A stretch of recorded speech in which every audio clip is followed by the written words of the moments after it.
ಮನವ ಶೋಧಿಸಬೇಕು ನಿತ್ಯ. ಶ್ರೀ ಪುರಂದರದಾಸರ ಕೃತಿ.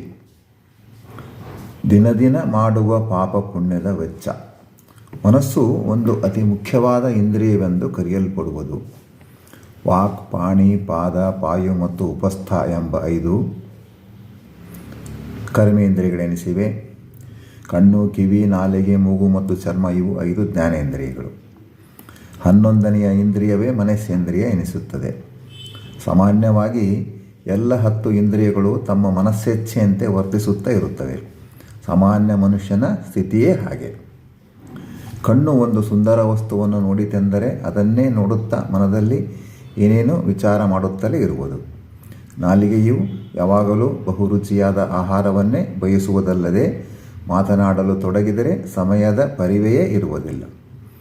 ಇಂದ್ರಿಯಗಳ ವಶದಲ್ಲಿ ಮನಸ್ಸನ್ನು ಕೊಟ್ಟು ಬಿಡುತ್ತೇವೆ. ಆದರೆ ಸಾಧನೆಯನ್ನು ಮಾಡಬಯಸುವ ವ್ಯಕ್ತಿಯು ತನ್ನ ಮನಸ್ಸನ್ನು ಶೋಧಿಸಬೇಕು. ಇಂದ್ರಿಯಗಳನ್ನು ಮನಸ್ಸಿನ ಹತೋಟಿಯಲ್ಲಿ ಇಟ್ಟುಕೊಳ್ಳಬೇಕು.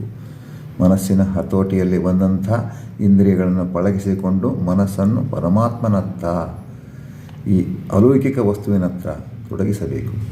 ಹಾಗಾದರೆ ಮಾತ್ರ ಮನಸ್ಸು ಪ್ರಬಲವಾಗುತ್ತದೆ.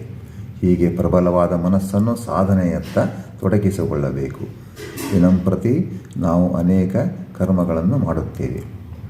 ಕರ್ಮದಲ್ಲಿ ಮಾನಸಿಕ ಕರ್ಮವು ಸೇರಿರುತ್ತದೆ. ಕರ್ಮವನ್ನು ಅಂತಿಮವಾಗಿ ಪಾಪಕರ್ಮ ಮತ್ತು ಪುಣ್ಯಕರ್ಮ ಎಂದು ವಿಂಗಡಣೆ ಮಾಡಲಾಗುವುದು. ಕರ್ಮದಲ್ಲಿ ಅನೇಕ ಪ್ರಭೇದಗಳಿದ್ದರೂ ಕೊನೆಯದಾಗಿ ಸಾಮಾನ್ಯವಾಗಿ ಹೇಳುವಂತೆ ಪಾಪಕರ್ಮ ಮತ್ತು ಪುಣ್ಯಕರ್ಮ ಎಂಬ ವಿಂಗಡಣೆ. ಕರ್ಮ ಎಂಬುದು ಬಹು ಕ್ಲಿಷ್ಟವಾದ ವಿಷಯ. ಪ್ರತಿದಿನವೂ ನಾವು ಮಾಡಿದ ಕರ್ಮಗಳನ್ನು ಅವಲೋಕಿಸಬೇಕು. ಕರ್ಮದ ಬ್ಯಾಲೆನ್ಸ್ ಶೀಟ್ ತಯಾರಿಸಿಕೊಳ್ಳಬೇಕು. ಇಂದಿನ ಕರ್ಮದ ವಿಶ್ಲೇಷಣೆ ಮಾಡಿದರೆ ಮಾತ್ರ ಮುಂದಿನ ದಿನದಲ್ಲಿ ಇನ್ನೂ ಹೆಚ್ಚು ಧನಾತ್ಮಕ ಕರ್ಮ ಮಾಡುವತ್ತ ಸಾಗುತ್ತೇವೆ. ಹೀಗಾಗಿ ಋಣಾತ್ಮಕ ಕರ್ಮಗಳನ್ನು ಕಡಿಮೆ ಮಾಡುತ್ತಾ ಸಾಗುತ್ತೇವೆ. ಈ ರೀತಿಯಲ್ಲಿ ಸಾಗಿದರೆ ಮಾತ್ರ ಉನ್ನತ ಸಾಧನೆಯನ್ನು ಮಾಡಲು ಸಾಧ್ಯ.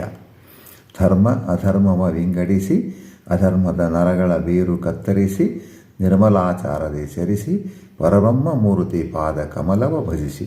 ಮನವನ್ನು ಸರಿಯಾದ ರೀತಿಯಲ್ಲಿ ಹತೋಟಿ ಇಟ್ಟ ವ್ಯಕ್ತಿಯು ಶುದ್ಧನಾಗುತ್ತಾ ಸಾಗುವನು. ಅವನಿಗೆ ಧರ್ಮಾಧರ್ಮದ ವಿವೇಚನೆಯು ತಂತಾನೇ ಬರುವುದು. ಯಾವುದು ಧರ್ಮ ಮತ್ತು ಯಾವುದು ಅಧರ್ಮವು ಎಂದು ತಿಳಿಯಲು ಅವನಿಗೆ ಸುಲಭವಾಗುತ್ತದೆ. ಶಾಸ್ತ್ರವು ಹೇಳಿದಂತೆ ತನ್ನ ಜೀವನವನ್ನು ಸಾಗಿಸುವವನ ಪ್ರತಿಕ್ಷಣವೂ ಧರ್ಮಮಯವಾಗಿರುತ್ತದೆ. ಅಧರ್ಮದಲ್ಲಿ ನಡೆಯಲು ಆತನ ಮನಸ್ಸೇ ಒಪ್ಪುವುದಿಲ್ಲ. ಅಧರ್ಮದ ನರಗಳ ಬೇರನ್ನೇ ಕತ್ತರಿಸಬೇಕು ಎಂದು ದಾಸರು ಹೇಳಿದ್ದಾರೆ.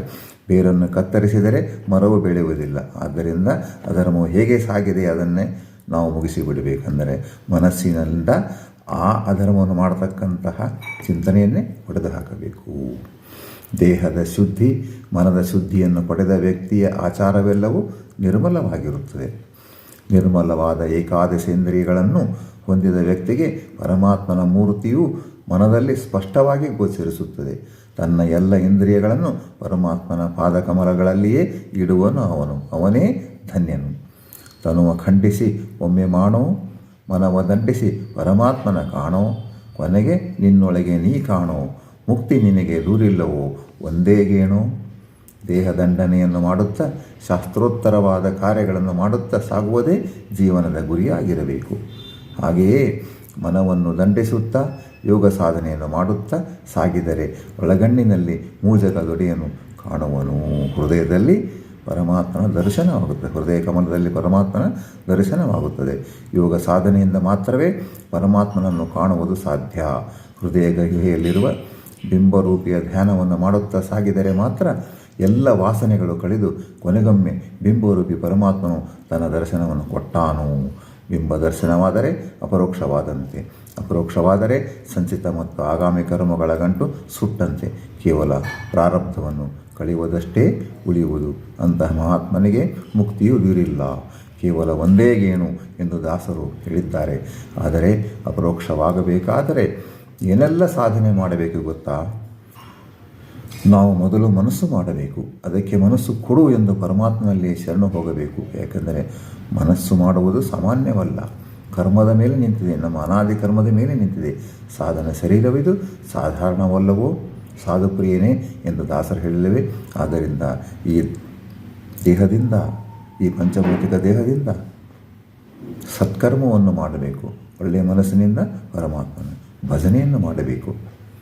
ಆತನವರಿಗೆ ಕೇಳಿಲ್ಲ, ಅವ ಪಾತಕ ಪತಿತ ಸಂಗಮ ಮಾಡುವನಲ್ಲ.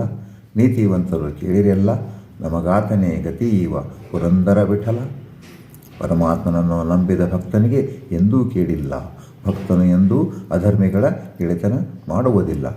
ಪರಮಾತ್ಮನೇ ಸಂಸಾರ ಸಾಗರದಿಂದ ನಮ್ಮನ್ನು ಪಾರು ಮಾಡುವವನು ಎಂದು ದೃಢವಾಗಿ ನಂಬಿದ ಭಕ್ತನನ್ನು ತನ್ನ ಮನೆಯಲ್ಲಿಯೇ ಶಾಶ್ವತವಾಗಿ ಇಟ್ಟುಕೊಳ್ಳುವನು.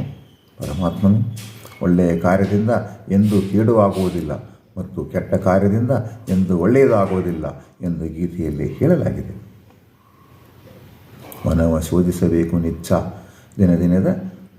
ದಿನ ದಿನ ಮಾಡುವ ಪಾಪ ಪುಣ್ಯದ ವೆಚ್ಚ ಅಂತಕ್ಕಂಥ ಈ ಕೃತಿಯಲ್ಲಿ ಪುರಂದರದಾಸರು ಬಹುವಾಗಿ ಉಪದೇಶವನ್ನು ಮಾಡಿದ್ದಾರೆ.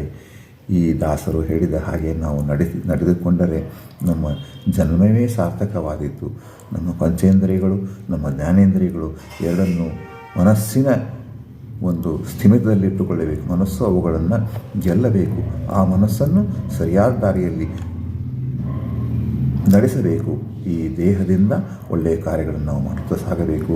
ಆದ್ದರಿಂದ ಹಾಗೆ ದಾಸರು ಹೇಳಿದ ವಿಷಯ, ಅಲ್ಲಿ ನಮ್ಮ ಮನೆ, ಇಲ್ಲಿ ಸುಮ್ಮನೆ ಅಂತ ಹೇಳ್ತಕ್ಕಂಥ ವಿಚಾರವನ್ನು ಇಲ್ಲಿ ಮುಕ್ತಿ ತುಂಬ ಹತ್ತಿರದಲ್ಲೇ ಇದೆ ಅಂತ ದಾಸರು ವಿಶೇಷವಾಗಿ ಹೇಳಿದ್ದಾರೆ. ಮುಕ್ತಿ ನಿನಗೆ ದೂರಿಲ್ಲವು ಒಂದೇ ಗೆಣು ಅಂತ ಹೇಳಿದ್ದ ಕಾರಣ ಅಲ್ಲಿ ನಮ್ಮ ಮನೆ ಅಷ್ಟು ದೂರಿಲ್ಲ, ಹತ್ತಿರದಲ್ಲಿ ಇದೆ ಅಂತ ವಿಚಾರವನ್ನು ಇಲ್ಲಿ ಪ್ರಸ್ತುತಪಡಿಸುತ್ತಿದ್ದಾರೆ. ಇದು ಹೀಗೆ ಅನೇಕ ದಾಸರ ಪದಗಳನ್ನು ನಾವು ಸರಳವಾಗಿ ಅನುವಾದ ಮಾಡುತ್ತಾ ಸಾಗೋಣ. ಹರೇ ಶ್ರೀನಿವಾಸ, ಹರೇ ಕೃಷ್ಣ.